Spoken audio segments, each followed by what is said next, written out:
በእናቶችና በወንድሞቻችን ደም አይናችን እያየ ወንድሞቻችን ዝብረን እዚህ ያደረስነው እንግዲህ ልጓም የሌለው ፈረስ አድርጎ 4 ኪሎ ለመግባት የተሰበሰበው ቡድን ብዛቱን ብትይ ራሳችንን ያስተዝናል። ሸሚያውና ፈተኛው ተኩቶ ነገራቸዋል። የራሱን አሻንጉሊት ወክሎ ከዘመነ እዚህ ሊወጣው ይፈልጋል። ያኛውም እንደዚህ አይቻልም። ይሄ የነበላይ ዘለቀ ዘመን አይደለም። በላይ ዘለቀ ለሀገር ሞቶ እሱ 25 ሳንቲም ገመድ አንገቱን ታንቆ ልጆቹ አረግሻችሁ ነው የቀረው። እሱ አይደገም።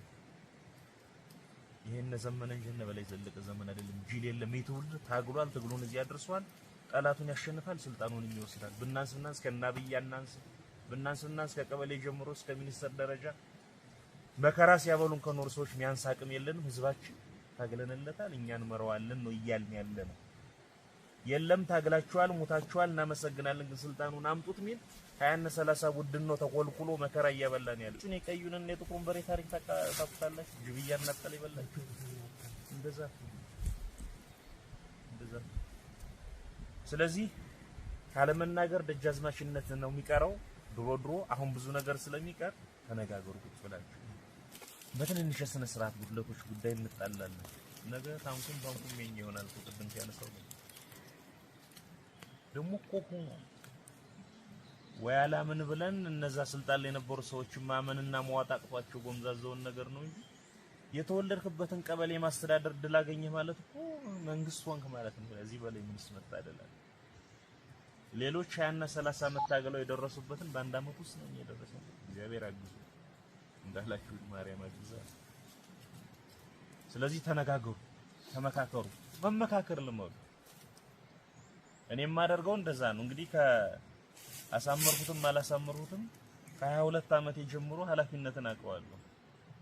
በ22 ዓመት ያደርገው የነበረው አሁን በ30 መጨረሻ ዓመት ሆኜ አልቀየርኩት።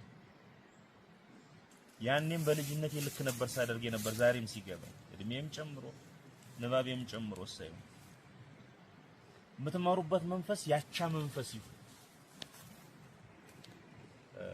መመካከር፣ መነጋገር፣ ቅድም በጋራ መወሰን፣ በጋራ ወደ አባሉ መውረድ ሲል የነበረው አንዳንድ ጉዳዮች በሁለት ሰው ብቻ የሚታወቁ ይኖራል። ለምን በስራ አስፈጻሚ ደረጃ ተወስኖ አባሉ አውቆት አልሆነም ልንል አንችልም። ያለንበትን ትግል ታውቁታላችሁ። መደበኛውና አብዛኛው ነገር ግን በስራ አስፈጻሚ ይወሰናል። በአቅጣጫ መልክ ለአባሉ ይወርዳል እስከ ታችኛው መዋቅር ሻለቃ በሻምበል እያለ ይወርዳል። ሊኖች የምናቋሰራ።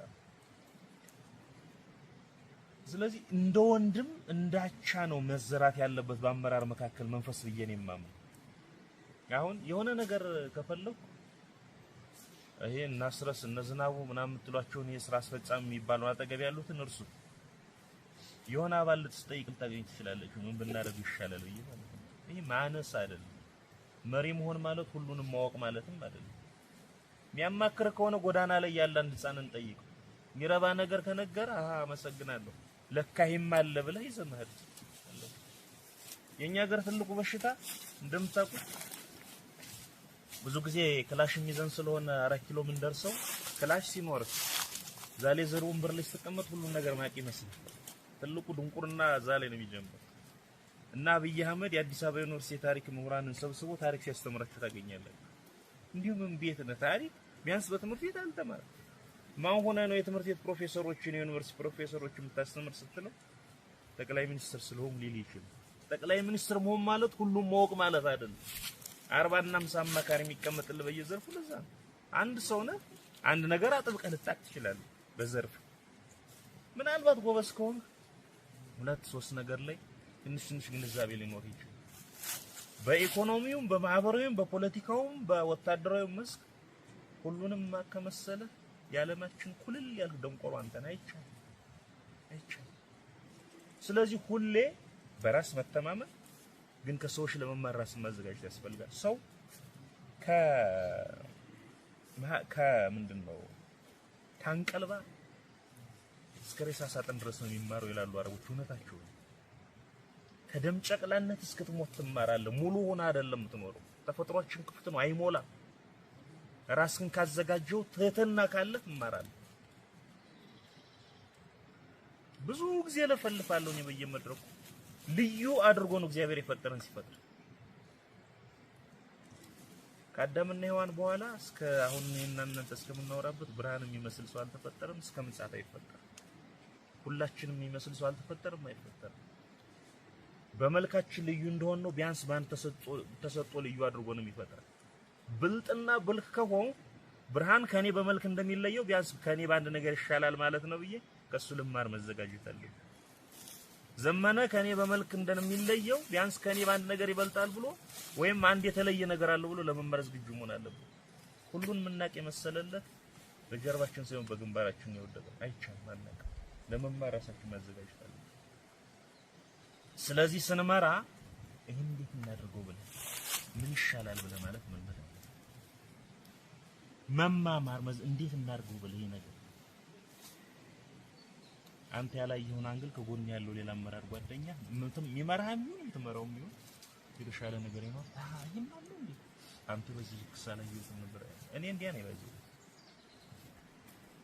ነፃውና ትኖራለህ፣ ተጋግዘህ ትመራለህ። ያን የመተጋገዝ መንፈስ ነው ያቻዎች የሊደርሺፕ መንፈስ ነው። ያቻ መንፈስ የጓደኛ መንፈስ በማህበራዊ ህይወታችን ለጓደኛችን ሁሉን ነገር ነው አይደል የምንኖረው። ጓደኛችን ያወራናል። አንተ በእናትህ እንደ አይነት ችግር ገጠመኝ እኮ ምን እናደርግ ይሻላል ትላለህ። ያን መንፈስ ወደ ሊደርሺፕ ማምጣት እሱ ሁሉም ሰው የባለቤትነት ስሜት እንዲሰማው ያደርጋል። ለካኔም አስተዋጽኦ አለኝ ማለት ነው። ለካኔም ዋጋ አለኝ ማለት ነው። ዋጋ እንዳለን ሰው እንዲነግረን እንፈልጋለን። ባይዘው የተፈጥሯችን እንደዛ በዚህ ትርምስምስ የወጣ ዓለም ውስጥ የሰው ልጅ ዋጋ ያለው ፍጥረት መሆኑን ማስመስከር ይፈልጋል። ከጎናችን ያለ ጓዳችን ሲነግረን ግንኙነታችንም ይጠነክራል። መደበኛ የትግል ህይወትን ብቻ ሳይሆን እንደ ሰው ያለንን ማህበራዊ ህይወት መጋራት ግንኙነታችን ያጠነክራል። በደስታም በመከራም መጠየቅ ተራ ማህበራዊ ድርጊት ግንኙነታችን ይጠግናል።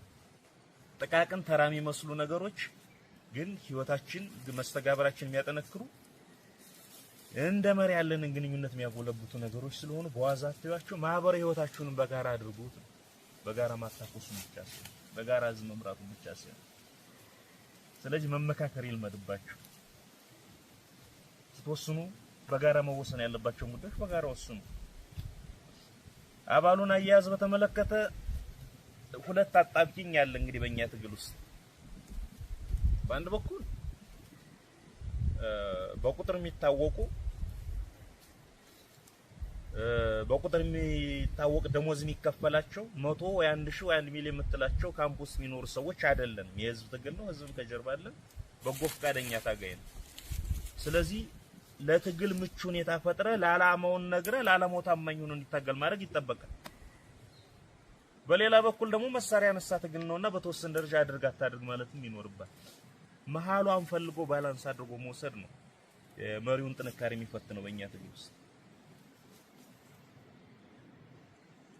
ይሄን ካላደረክ እንዲያደርጋለሁ ስትለው አፍንጫህን ላስ ብሎ ቢሄድ ምን ታደርገዋለህ? ምን ደግሞ ዛቀጠው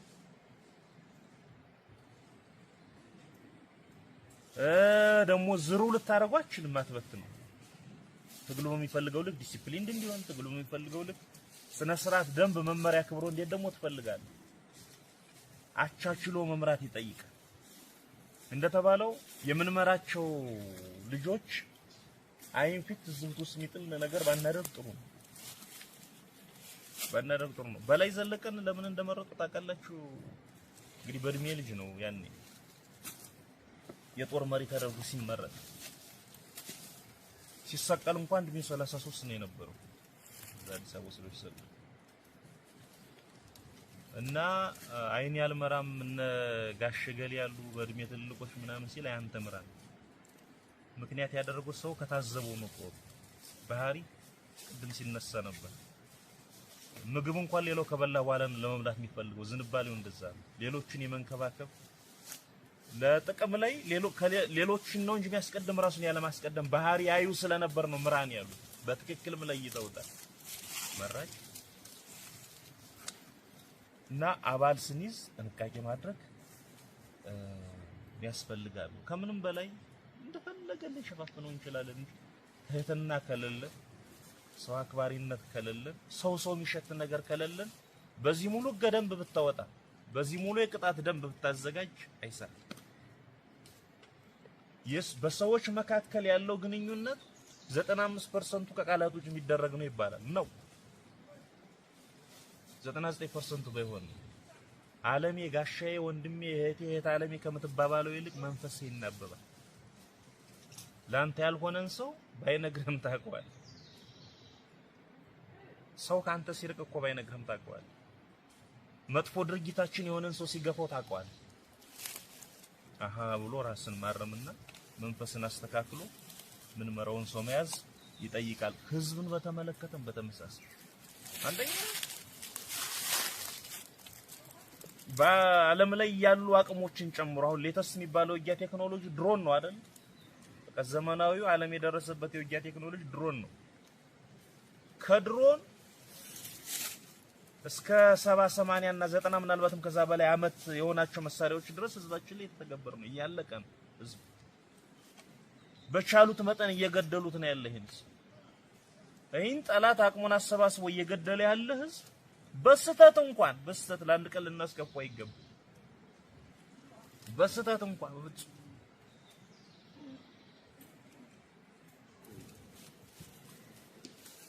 እንዲሁ ከዚህ ጋር በተገናኘ የአማራ ህዝብ ማለት ካጠገብ ያለ ጓደኛ ነው። በነገራችን ካጠገቤ ላለው ጓደኛ ላቤል ሳልሆን ለአማራ ህዝብ አልሆንም። ምን የዘመነ አስመስላለሁ ውሸት። በክርስትና ትምህርትም እንዲያ ነው አይደል የሚባል ካጠገብ ላለው ወንድም ሳትሆን እንደዚህ ቤተ መቅደስ ምን አባ ትሰራለህ የሚል ክርስቶስ ምን አባ ኃይልም እንጂ እሱ አባተኛ ነው እንጂ ምን ያ ግብዝነት ስላለ እዚህ አምጥተህ ነው የአማራ ህዝብ ጉዳይ ያስነባኛል ይላል። ግን ካጠገባችን ያለው ወንድም ጠልፈን ለመጣል እንሞክራለን። ውሸት። የአማራን አታውቀውም ማለት ነው። አማራ ማለት ካጠገብ ያለችው የት ካጠገብ ያለው ወንድም።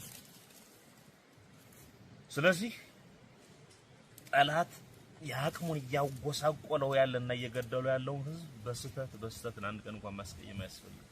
ማንኛውንም ድርጊታችን ደግሞ ያያል። ከጨረቃ ለመጣንም ያቀን ወልዶ ያሳደገን ልጆቹ እህቶቻችን፣ ወንድሞቻችን፣ ቤተሰቦቻችን ናቸው ያሉት። ሺል እንሸፋፍነው እንሞክር። የህዝብ አይን ከእግዚአብሔር ቀጥሎ ያለ አይን ነው። አታመልጡ። ያይ ድሮ በስለ ሽምቅ ውጊያ እዛ ኤርትራ ስናነብ ስንከራከር አንድ ነገር እናነሳ ነበር። ለአሁኑም የሚሰራ አንድ ህግ አለ። ከህዝብ መርፌ እንኳን ብትዋስ ለአንድ ቀን ካል ቀኑን ሳታሳልፍ፣ ለሁለት ቀን ካል ቀኑን ሳታሳልፍ አመስግነ መልስ ነው። መርፌን ብትወስድበት በሬን ብትወስድበት እኩል ነው የሚታዘብ።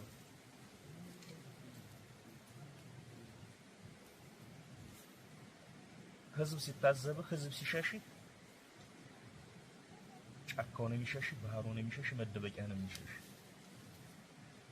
እና ህዝባችን የመንከባከብ የዓላማችን ማዕከል ነው። ህዝባችን ልናድን ነው የወጣን። ከፈጽሞ ጥፋት እንደ ህዝብ ልንድን ነው የወጣን።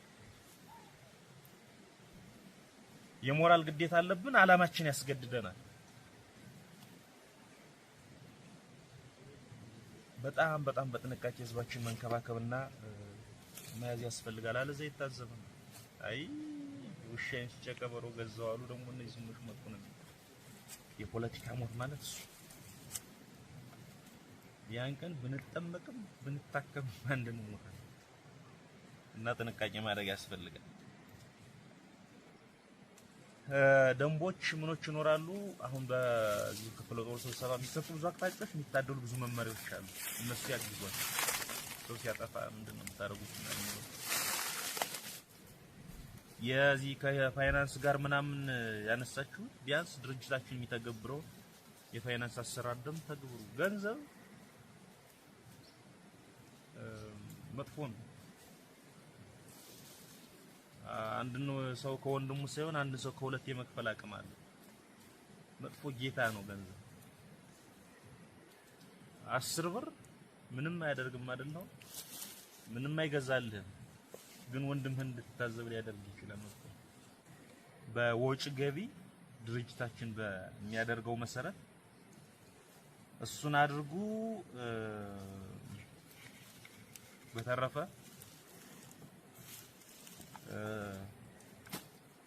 እያንዳንዱ አካሄዳችሁን ትግላችሁን የሚያጠናክር እርምጃ በሙሉ ነገን ያን ታሳቢ ያደረገ አድርጌ ነው የማየው። እንዲያደርጋችሁ እንድትይዙ ብዙ እድሎች አሉ። ከዚህ አኳያ በተለይ ነገርየውን ሰፋ ስናደርገው ብዙ ፈተና ይገጥመናል። በነገራችን ቆዳችሁን መወፈር አለባችሁ። ሐሜት ፈርታችሁ ጥይት ያልፈራችሁ ሰዎች ሐሜት አትፈሩ። ወሬ ፈርታችሁ ታገኙ እንዳትስ። እኔ በዚህ 10 ምናምን ዓመት ውስጥ የሰው ልጅ ከተፈጠረ በኋላ ከፈጠራችሁ ሐሜቶች በሙሉ ያልታማውበት ነው። ገና አዳዲስ የሚፈጠሩትም ሊያሙ ይችላል። ሁሉ የሚያመጣ ራሴ ለዓላማ የታማኝ ነኝ፣ ለህዝብ የታማኝ ነኝ። የያዝኩት መንገድ የእውነት መንገድ ነው ወይ?